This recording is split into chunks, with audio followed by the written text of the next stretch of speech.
Ibu sehat kalau ibu? Bapak-bapak sehat? Alhamdulillah. Yang nyeker sehat kalau? Alhamdulillah. Walaupun nyeker tapi sehat. Alhamdulillah. Ibu, Bu, ini kita berada di bulan apa? Bulan Rajab. Ada apa di bulan Rajab ini, Ibu? Apa keutamaan bulan Rajab?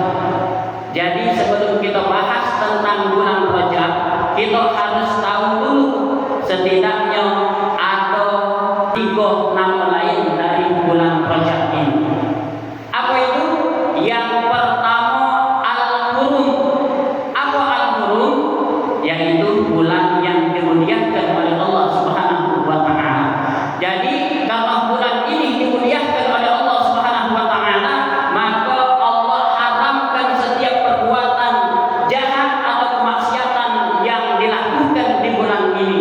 Bahkan Allah melarang berperang di bulan Rajab ini.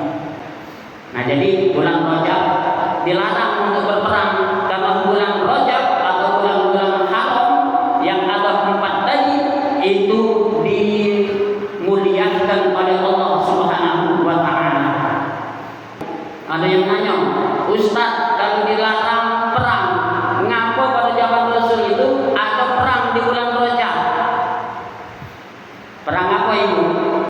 Perang Tabuk di antaranya. Perang Tabuk itu terjadi di bulan Rajab. Perang yang dilakukan oleh Rasulullah SAW di bulan Rajab itu semata-mata untuk mempertahankan diri karena diserang oleh pasukan kafir. Jadi semata-mata untuk jihad mempertahankan diri dan mempertahankan agama Allah Subhanahu wa taala.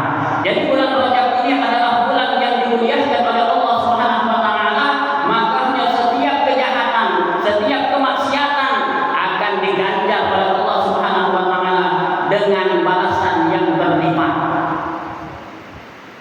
Kemudian yang kedua, tadi yang pertama Al-Hurum, yaitu bulan yang dimuliakan oleh Allah Subhanahu wa taala. Yang kedua Al-Ahab. Apa Bu? Bu, kedengaran tak ngomong? Apa Bu yang kedua? Al-Ahab. Apa artinya? Menetes. Jadi setiap kebaikan yang kita lakukan di bulan Rajab ini, maka akan mendapatkan tetesan pahala yang sangat luar biasa dari Allah Subhanahu wa taala. Nah, jadi setiap kebaikan yang kita lakukan di bulan Rajab akan mendapatkan tetesan pahala yang besar. Dan begitu juga setiap kemaksiatan yang kita lakukan di bulan Rajab dan bulan-bulan haram yang lainnya, maka akan mendapatkan dosa yang besar pula. Nah, ini yang kedua. Kemudian yang ketiga Ar-Rajam. Apa itu Ar-Rajam? Melempar. Jadi di bulan Rajab ini Allah lemparkan segala keburukan. Jadi di bulan Rajab ini Allah lemparkan segala keburukan dan Allah siapkan kepada hamba-hambanya kebaikan yang begitu besar. Jadi apabila hambanya melakukan kebaikan, hambanya melakukan ketaatan, maka akan diganjar dengan pahala yang besar. Dan Allah lemparkan segala dosa-dosa hambanya. Jadi setiap hambanya yang melakukan perbuatan maksiat kemudian dia bertaubat kepada Allah Subhanahu wa taala, maka Allah akan ampuni dosa-dosanya tersebut.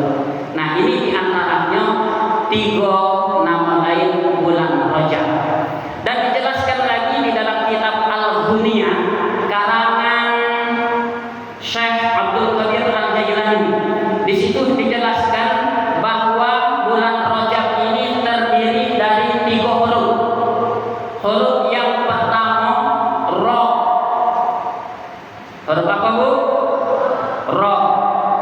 Apa itu roh? Roh itu rahmatullah. Jadi di bulan Rajab ini Allah curahkan rahmatnya kepada hambanya, sehingga setiap hamba yang melakukan kebaikan di bulan Rajab ini, maka dia berpeluang akan mendapatkan rahmat dari Allah Subhanahu wa taala. Jadi Ibu, kalau kita sudah mendapatkan rahmat dari Allah Subhanahu wa taala, maka dijamin kita akan dimasukkan oleh Allah Subhanahu wa taala ke dalam surga-Nya. Jadi setiap kebaikan yang kita lakukan di bulan Rajab ini, maka Allah akan berikan kepada kita rahmat-Nya. Karena kita masuk ke surga itu, Bapak Ibu, itu bukannya karena amalan kita, semata-mata karena rahmat dari Allah Subhanahu wa taala. Ini ada cerita di zaman dulu. Diceritakan ada orang yang beribadah selama 500 tahun. Dia beribadah selama 500 tahun karena orang dulu umurnya rata-rata panjang.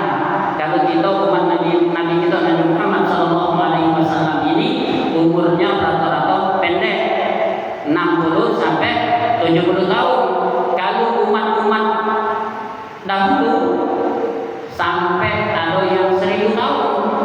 Malaikat Jibril bercerita kepada Nabi kita Nabi Muhammad SAW, pada zaman dahulu itu ada orang yang beribadah selama 500 tahun. Kemudian suatu ketika dia ini dimasukkan oleh Allah Subhanahu wa taala ke dalam surga. Kata Allah, "Wahai hambaku, masuklah engkau ke dalam surga dengan rahmatku." Protes orang ini, "Bukan ya Allah, aku masuk surga ini karena amalku, karena ibadahku, karena selama 500 tahun aku beribadah, menyembah kepadamu dan tidak pernah bermaksiat kepadamu. Oleh karena itu aku masuk surga ini karena amalanku," katanya. Kata Allah, "Karena itu ayo kita jengok, karena amalmu aku karena rahmatku." Kemudian diperintahkan oleh Allah Subhanahu wa taala malaikat untuk nyongkel biji matonya siko. Dicongkel oleh malaikat biji matonya siko, kemudian ditimbang antara biji mato yang siko tadi dengan amalannya yang 500 tahun tadi. Ternyata biji mato wong tadi jauh lebih berat dibandingkan amalnya yang selama 500 tahun tadi. Masya Allah, amal 500 tahun tidak pernah bermaksiat masih berat biji mato daripada amal 500 tahun tadi. Wong ini tidak pernah bermaksiat ngaku, karena dia hidupnya di gunung itu berada di tengah laut, tidak katiko dia dewe. Nah, tidak baca nama maksiat. Kalau kita sekarang ini tidak baca melek mato maksiat, melek mato lah nyengok wong pakaian setengah jadi. Nah, itu sudah maksiat mato gitu. Walaupun tidak sengaja kita nyengok, makanya kita harus banyak-banyak beristighfar. Karena zaman ini kemaksiatan itu di mana-mana. Jadi kita berusaha hindari maksiat sekuat dan sekemampuan kita. Jadi kita dimasukkan oleh Allah Subhanahu wa taala ke dalam surga karena rahmatnya. Jadi setelah ditimbang beratlah biji matonya yang sikok tadi dibandingkan amalannya, maka kata Allah, "Wahai malaikat, masukkan hambaku ini ke dalam neraka." Sebelum dimasukkan ke dalam neraka, jadi hamba ini, "Ya Allah, ampuni aku ya Allah, masukkan aku dengan rahmat-Mu." Nah, jadi Allah tadi cuma nak ngetes baik. Kemudian Allah ampuni dosa hambanya yang sombong tadi,